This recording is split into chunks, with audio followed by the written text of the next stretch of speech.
Hello friends, Vardhan academy में आप सभी का स्वागत है। दोस्तों, आज की इस वीडियो में हम लोग यूपी जूनियर शिक्षक भर्ती 2021 से संबंधित जो हमारा जनरल स्टडीज के जो आपका कंपलसरी पेपर है, जो किसी भी वर्ग से हो आप लोग, चाहे विज्ञान एवं गणित से हो, चाहे संस्कृत हिंदी और इंग्लिश से हो, चाहे सोशल साइंस से हो, ठीक है। तो सभी के लिए इंपॉर्टेंट है, 50 नंबर का ये सबको यहाँ पर देना होगा। तो उसी का आज हम लोग तीसरा पार्ट पढ़ेंगे, ठीक है। तो प्रैक्टिस सेट चल रहे हैं, इसमें हम लोग तीसरा पार्ट आज की वीडियो में पढ़ेंगे और देखेंगे कि आपके कितने नंबर यहाँ पे बन रहे हैं, ठीक है। और कोशिश करूंगा कि जितने भी क्वेश्चन है उनका जो भी इंपॉर्टेंट चीजें हैं वो भी इसमें बता दी जाए, ठीक है, क्वेश्चंस के साथ साथ।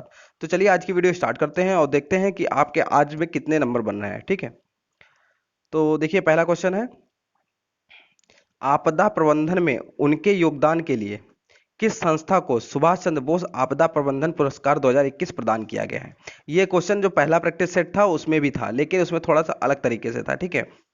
तो ऑप्शन है, टाटा सामाजिक विज्ञान संस्थान, sustainable environmental and ecological development society seeds को, ह्यूमन एम्पावरमेंट ऑर्गेनाइजेशन को, या पीपल इन नीड को। तो इसका जो राइट आंसर है वो है option B, sustainable environmental and ecological development society, मतलब सतत पर्यावरण एवं पारिस्थितिकी विकास सोसाइटी को, ठीक है। यही क्वेश्चन था और उसमें हिंदी में ये लिखा था, और ये कब दिया गया था, 23 जनवरी 2021 को राजेंद्र कुमार भंडारी को इस वर्ष का 2021 का सुभाष चंद्र बोस आपदा प्रबंधन पुरस्कार से सम्मानित किया गया। जबकि इसके एक तो इस सोसाइटी को दिया गया, दूसरा सुभाष चंद्र सॉरी राजेंद्र कुमार भंडारी को दिया गया, ठीक है। तो यहाँ पर इस तरीके से आप लोग यहाँ देख सकते हैं, अगर राजेंद्र कुमार भंडारी ऑप्शंस पे होता तो भी आंसर आपका सही होता। नेक्स्ट है, हेनले पासपोर्ट इंडेक्स 2021 रिपोर्ट हाल ही में जारी की गई है। इस रिपोर्ट के संदर्भ में निम्न कथनों में से कौन से कथन सत्य हैं। इस पासपोर्ट रैंकिंग इस पासपोर्ट रैंकिंग रिपोर्ट में शीर्ष तीन स्थानों पर एशियाई देश हैं। रिपोर्ट में भारत 50वें स्थान पर है। रिपोर्ट में जापान पहले और अफगानिस्तान अंतिम स्थान पर है। ऑप्शंस देख लीजिए, केवल एक, केवल दो, केवल एक और तीन, एक, दो और तीन। दूसरे का जो राइट आंसर है वो है ऑप्शन डी, ठीक है, एक, दो और तीन, ठीक है। इसमें क्या है, 199 देशों की इस पासपोर्ट रैंकिंग रिपोर्ट में भारत कौन से स्थान पे, 50वें स्थान पर रहा है। और इस सूचकांक में शीर्ष तीन स्थानों पे एशियाई देश हैं, मतलब सीरिया, इराक और अफगानिस्तान की सबसे खराब हालत है, ठीक है। तो यहाँ पर ये लिखा है, जापान पहले और अफगानिस्तान अंतिम स्थान पर है। तो जापान पहले पे भी है और अफगानिस्तान कहाँ पे है, सबसे निचले पायदान पे है, ठीक है। तो यहाँ पे ये तीनों चीजें यहाँ पर सही हो जाएंगी। नेक्स्ट है क्वेश्चन नंबर 3। सरकार ने लोकसभा और विधानसभा चुनाव के प्रत्याशियों को चुनावी खर्च की सीमा में 10% की बढ़ोतरी की है। इस बढ़ोतरी के बाद विधानसभा चुनाव के प्रत्याशियों को चुनावी खर्च की सीमा तय की गई, कितनी तय की गई है। 20.10 लाख, ठीक है, 30.80 लाख, 35.25 लाख रुपए, या 40.20 लाख रुपए।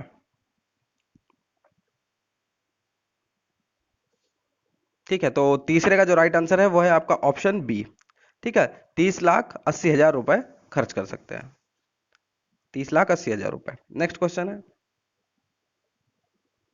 मुक्त आकाश संधि हाल ही के दिनों में सुर्खियों में रहा है। इस संधि के संदर्भ में निम्न में से कौन से कथन सत्य हैं।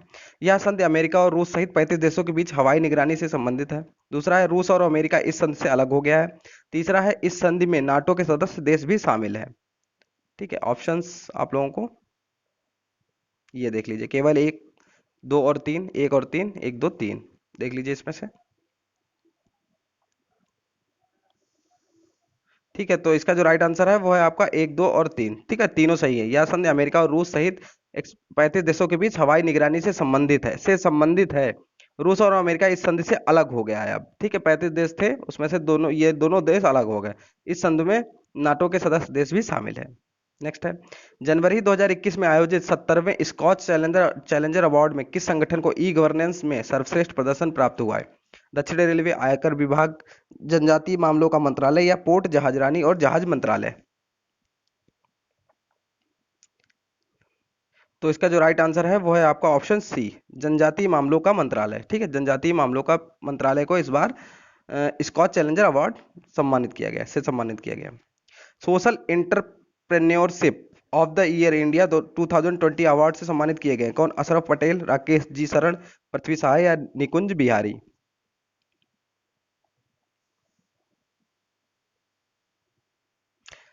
तो इसका जो राइट आंसर है वो है ऑप्शन ए, ठीक, अशरफ पटेल को, ठीक है। ये प्रवाह and community youth collective CYC की संस्थापक सदस्य अशरफ पटेल को social entrepreneurship of the year India चुना गया है, ठीक है। नेक्स्ट है, मध्य प्रदेश के किस शहर को हाल ही में यूनेस्को की विश्व धरोहर शहरों की सूची में शामिल किया गया है? ग्वालियर, ओरछा, खजुराहो। तो इसमें से कौन सा है? केवल एक, दो और तीन, एक और दो, एक, दो और तीन। ठीक है, तो जो घटना सार की जो करंट अफेयर है जितनी अभी हुई है उसमें ये क्वेश्चन आ चुका है, ठीक है। अगर आप लोगों ने वो देखी होगी तो ये आंसर आपका सही होना चाहिए। सातवें का सी है, बिल्कुल सही है। एक और दो मतलब ग्वालियर और ओरछा दोनों को इसमें रखा गया यूनेस्को की विश्व विरासत विरासत सूची में। नेक्स्ट है, अंतर्राष्ट्रीय दिव्यांग दिवस मनाया जाता है, कब मनाया जाता है? 1 दिसंबर को, 2 दिसंबर को, 3 दिसंबर को या 5 दिसंबर को? इसका जो राइट आंसर है वो है ऑप्शन सी, 3 दिसंबर को। नेक्स्ट है, प्रधानमंत्री नरेंद्र मोदी ने हाल ही में माल ढुलाई के लिए विशेष रेल मार्ग न्यू खुर्जा खंड का उद्घाटन किया है। इस रेल मार्ग के संदर्भ में निम्न कथनों में से कौन से कथन सत्य हैं? देश में 2 डेडिकेटेड फ्रेट कॉरिडोर तैयार किए जा रहे हैं। न्यू भाऊपुर न्यू खुर्जा खंड ADFC का हिस्सा है। WDFC कॉरिडोर में गुजरात के मुंद्रा, कांडला, पीपावा, दाहेज और हजीरा के बड़े बंदरगाहों के लिए फीडर मार्ग होंगे। तो ऑप्शन आप लोग देख लीजिए, केवल एक, केवल दो, एक, दो, एक और तीन, एक, दो और तीन। क्वेश्चन नंबर आपका 9 है। तो इसका भी राइट आंसर आपका ऑप्शन डी है, एक, दो और तीन, ठीक है। तो ये तीनों आपके सही हैं। Next question, question number 10। विश्व में किसी भी देश में सबसे लंबे समय तक पद पर रहने वाले शेख खलीफा बिन सलमान अल खलीफा किस देश के प्रधानमंत्री थे जिनका हाल ही में निधन हो गया? बहरीन, मिस्र, कतर, सऊदी अरब। तो जो 10वें का जो राइट आंसर है वो है आपका ऑप्शन ए, बहरीन के, ठीक है। नेक्स्ट क्वेश्चन है क्वेश्चन नंबर 11। गौतम बुद्ध ने खाली जगह है फिर में धम धम्मचक्र पर धर्मचक्र प्रवर्तन, ठीक है, इतना तो बड़ा अजीब लग रहा है, ठीक है। धर्मचक्र प्रवर्तन सूत्र का उपदेश दिया था, कहाँ दिया था? ठीक है, कपिलवस्तु, लुम्बिनी, बोधगया या सारनाथ। तो 11 का जो राइट आंसर है वो है आपका ऑप्शन डी, सारनाथ में, ठीक है। नेक्स्ट क्वेश्चन है क्वेश्चन नंबर 12। खगोलविद वराह मिहिर और कवि कालिदास कालिदास किसके दरबार का हिस्सा थे? विक्रमादित्य, बिंबिसार, बिंदुसार या पृथ्वीराज चौहान।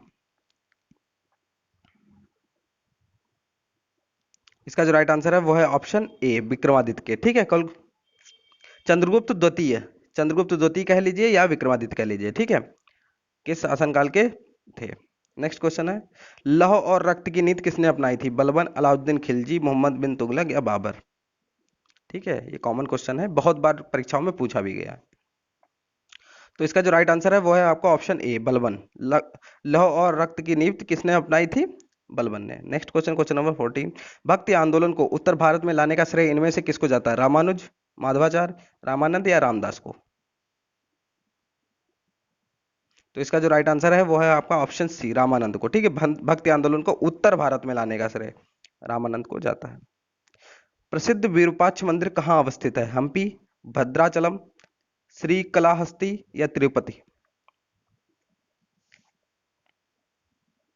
तो इसका जो राइट आंसर है 15वें का ए है, ठीक है, हम्पी। ये कहाँ है? कर्नाटक में अवस्थित है। विरूपाक्ष मंदिर कहाँ है? कर्नाटक में, हम्पी, कर्नाटक के हम्पी में।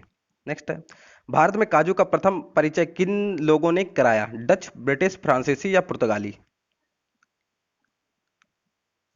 तो इसका जो राइट आंसर है वो है आपका ऑप्शन डी, पुर्तगालियों ने, ठीक है। काजू का प्रथम परिचय किन लोगों ने करवाया था? पुर्तगालियों ने। नेक्स्ट क्वेश्चन है क्वेश्चन नंबर 17। हिंदू विधवा पुनर्विवाह अधिनियम 1856, जिसे अधिनियम 15, ठीक है, 1856 भी कहा जाता है, 26 जुलाई 1956 को लागू हुआ, जिसे लॉर्ड ब्लैंक है द्वारा पारित किया गया। हार्डिंग, ऑकलैंड, कैनिंग या मिटकॉल्फ। तो ये किसके द्वारा किया गया था? ऑप्शन सी, कैनिंग के द्वारा, ठीक है, कैनिंग के द्वारा। Next question, question number 18। Arya Samaj की स्थापना किसने की थी? राजा राम मोहन राय, स्वामी विवेकानंद, स्वामी दयानंद सरस्वती, राधाकांत देव। तो ये तो काफी इजी क्वेश्चन है, ऑप्शन सी इसका होगा, स्वामी दयानंद सरस्वती ने। नेक्स्ट क्वेश्चन, असहयोग आंदोलन कब वापस ले लिया गया था? फरवरी 1922, मार्च 1926, मई 1929 या सितंबर 1925?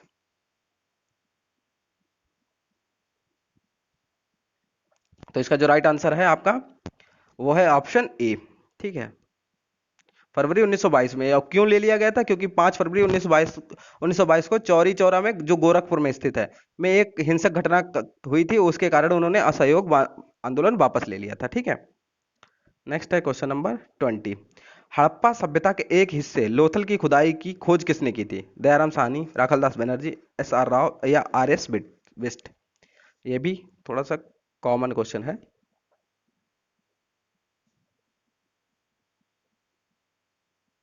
ठीक है, तो हड़प्पा सभ्यता के एक हिस्से लोथल की खुदाई की बात कर रहे हैं। ठीक है, तो इसका जो राइट आंसर है वो है एस आर राव द्वारा। ठीक है, क्वेश्चन नंबर 20 का आंसर है एस आर राव द्वारा। ठीक, नेक्स्ट है, भारत का सबसे बड़ा एकल द्वीप सुदूर दक्षिण में कौन सा है? रामेश्वरम द्वीप, मिनिकॉय द्वीप, कार निकोबार द्वीप, ग्रेट निकोबार द्वीप? तो इसका जो राइट आंसर है वो है आपका ऑप्शन डी, ग्रेट निकोबार द्वीप। Next question, question number 22।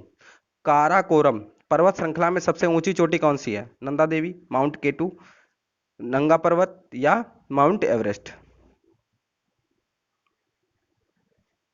ठीक है, तो ये है माउंट केटू। ठीक है, नेक्स्ट है, वह नदी कौन सी है जिसका उद्गम भारत में नहीं है? चिनाब, व्यास, सतलज की रावी? ठीक है, इन चारों में बताइए। ठीक है, तो इसका जो राइट आंसर है वो है आपका ऑप्शन सी, सतलज नदी। सतलज नदी का उद्गम भारत में नहीं है, बाकी तीनों का उद्गम भारत में है। और सतलज जो है वो दक्षिण पश्चिम तिब्बत से, मतलब तिब्बत, इसका जो उद्गम है वो तिब्बत से है। नेक्स्ट है, खादर और बांगर निम्नलिखित में से किस प्रकार की मिट्टी है? काली, जलोढ़, लाल या लैटेराइट?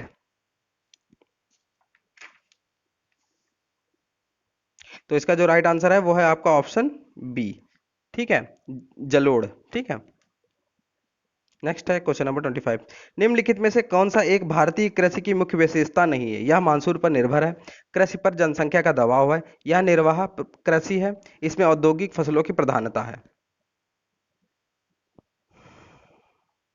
कौन सी इसमें विशेषता नहीं है? तो इसमें ऑप्शन डी, इसमें औद्योगिक फसलों की प्रधानता, ऐसा नहीं है, बाकी तीनों चीजें सही है। नेक्स्ट है, कौन सा कृत्रिम बंदरगाह है? चेन्नई, विशाखापट्टनम, मुंबई या उपरोक्त में से कोई नहीं? ठीक है, तो कृत्रिम बंदरगाह है कौन सा है? तो पहला है ऑप्शन ए, चेन्नई। ठीक है, चेन्नई बंदरगाह तमिलनाडु के तट पर स्थित कृत्रिम बंदरगाह है। ठीक है, नेक्स्ट है, निम्नलिखित में से किसने पहले 1935 में संविधान सभा का सुझाव प्रस्तावित किया था? नेहरू, गांधी, जेपी नारायण, मतलब जयप्रकाश नारायण या एम एन रॉय?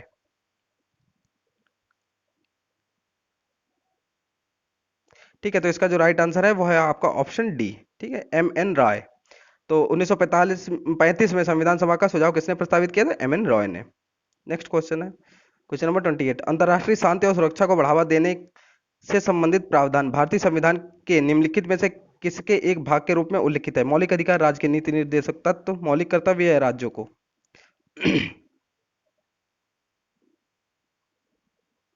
तो इसका जो राइट आंसर है वो है आपका ऑप्शन बी, राज्य के नीति निर्देशक तत्वों, सिद्धांतों को। ठीक है, नेक्स्ट है क्वेश्चन नंबर 29।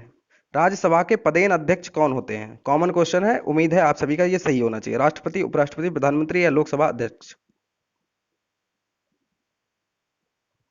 ठीक है, तो 29 का जो राइट आंसर है वो है ऑप्शन बी। और कल इसके बारे में मैंने बताया था, अनुच्छेद 63 के अनुसार भारत का एक राष्ट्रपति होगा। ठीक है, अनुच्छेद 63 में क्या है कि भारत का एक वो उपराष्ट्रपति होगा। और मैंने एक चीज बताई थी कि 66 में लिखा था कि उपराष्ट्रपति के चुनाव से संबंधित उसमें चीजें दी गई थी। नेक्स्ट है, संसद के खर्च किसके द्वारा नियंत्रित किए जाते हैं? राष्ट्रपति, वित्त आयोग, प्रधानमंत्री, नियंत्रक और महालेखा परीक्षक?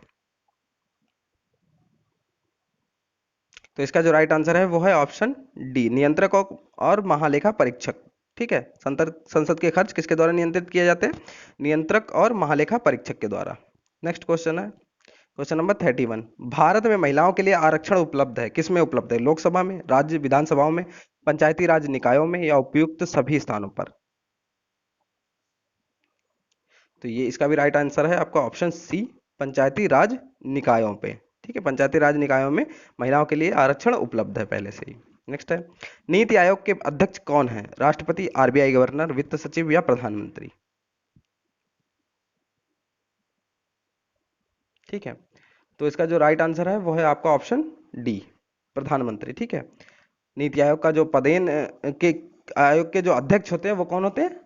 प्रधानमंत्री होते हैं। ठीक है, नेक्स्ट है क्वेश्चन नंबर 33, निम्नलिखित में से कौन सा भारतीय अर्थव्यवस्था का प्राथमिक क्षेत्र है? कृषि, उद्योग, सहकारिता या उपरोक्त में से कोई नहीं? तो इसका जो राइट आंसर है वो है ऑप्शन ए, प्राथमिक भारतीय अर्थव्यवस्था का प्राथमिक क्षेत्र क्या है? कृषि। नेक्स्ट है 34, भारत में सिक्कों की ढलाई का एकमात्र अधिकार किसके पास है? भारतीय स्टेट बैंक, भारतीय रिजर्व बैंक, भारत सरकार या भारत की सुरक्षा मुद्रण और मीटिंग निगम लिमिटेड? तो इसका जो राइट आंसर है वो है ऑप्शन सी, भारत सरकार के पास। ठीक है, नेक्स्ट है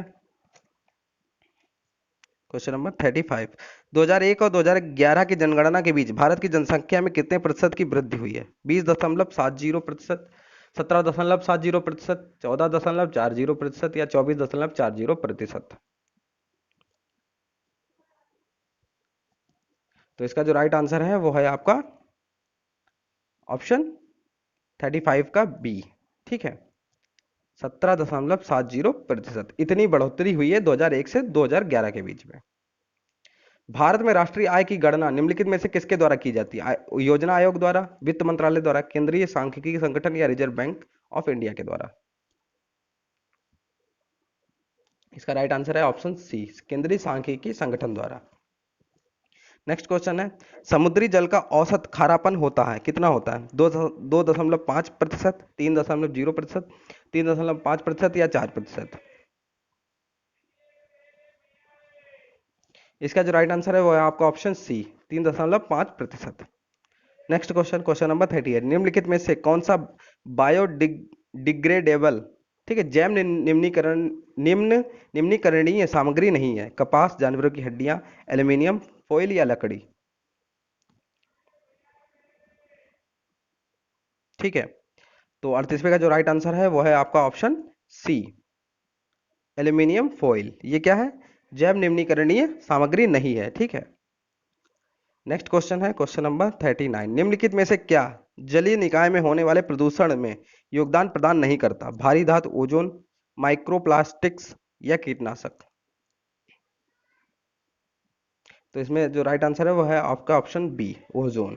ठीक है, नेक्स्ट है 40, निम्नलिखित में से किसके परिणाम स्वरूप पानी की गुणवत्ता में गिरावट आई है?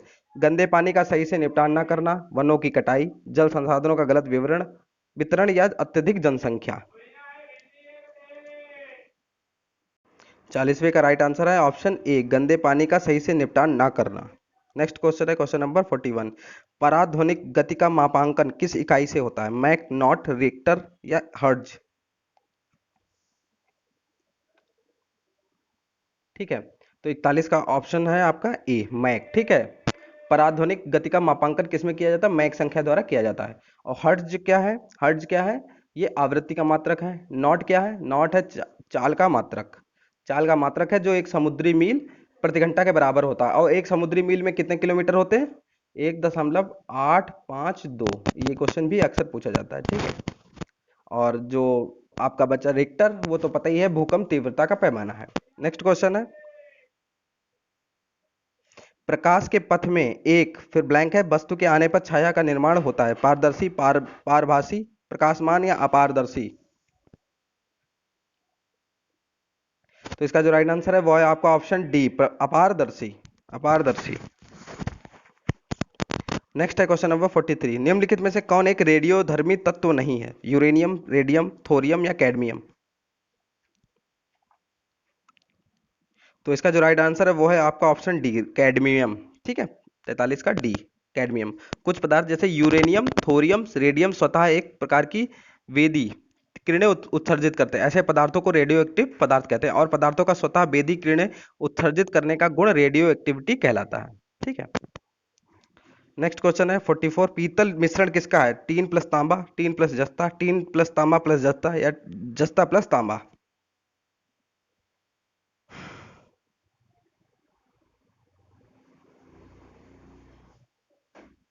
तो इसका जो राइट आंसर है वो है आपका ऑप्शन डी, जस्ता प्लस तांबा।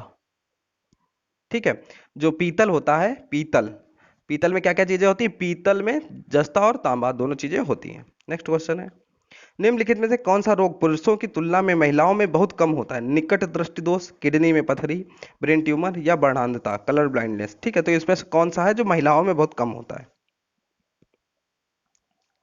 इसका जो राइट आंसर है वो है आपका ऑप्शन डी, वर्णांधता। ठीक, कलर ब्लाइंडनेस पुरुषों की अपेक्षा महिलाओं में बहुत कम होता है। वर्णांधता रोग में रोगी को लाल एवं हरा रंग पहचानने की क्षमता नहीं होती, मतलब लाल और हरा वो पहचान ही नहीं सकता। ठीक है, इस रोग से मुख्य रूप से पुरुष प्रभावित होता है। स्त्रियों में यह तभी होता है जब इसके दोनों गुणसूत्र मतलब एक्स एक्स होते हैं, जब दोनों प्रभावित हो जाएंगे तभी इसकी वाहक स्त्रियां होंगी। नेक्स्ट है, निम्नलिखित में से किस विटामिन की कमी से रिकेट्स की बीमारी होती है? Vitamin D, vitamin B, vitamin E या विटामिन ए? ठीक है, तो इसका रिकेट्स किसकी वजह से होता है? विटामिन डी की वजह से। ठीक है, विटामिन डी की वजह से। और विटामिन बी की वजह से कौन सा होता है? Berry berry. विटामिन ई की वजह से नपुंसकता रोग होता है, और विटामिन ए से रतौंधी रोग होता है। ठीक है, तो 46 का जो राइट राइट आंसर है वो है ऑप्शन ए। नेक्स्ट क्वेश्चन है, नीचे दी गई सूची में ऐसी आकृतियां सम्मिलित हैं जिनमें कुछ उभयनिष्ठ मतलब सामान्य है? बेलन, घनाभ, गोला, प्रिज्म, पिरामिड, घन। नीचे दिए गए विकल्पों में से उस विकल्प की पहचान कीजिए जिसे इस सूची के भाग के रूप में वर्गीकृत किया जा सके। ठीक है, मतलब जिसको बांटा जा सके। तो ऑप्शन है समचतुर्भुज, शंकु, वर्ग या समांतर चतुर्भुज। ठीक है, मतलब इसी के, ये जो पूरा आपका ये दिया गया है, ये इतने दिए गए हैं, इसी के जैसा इनमें से कौन सा हो सकता है? ठीक है, समचतुर्भुज, शंकु, वर्ग और समांतर चतुर्भुज में।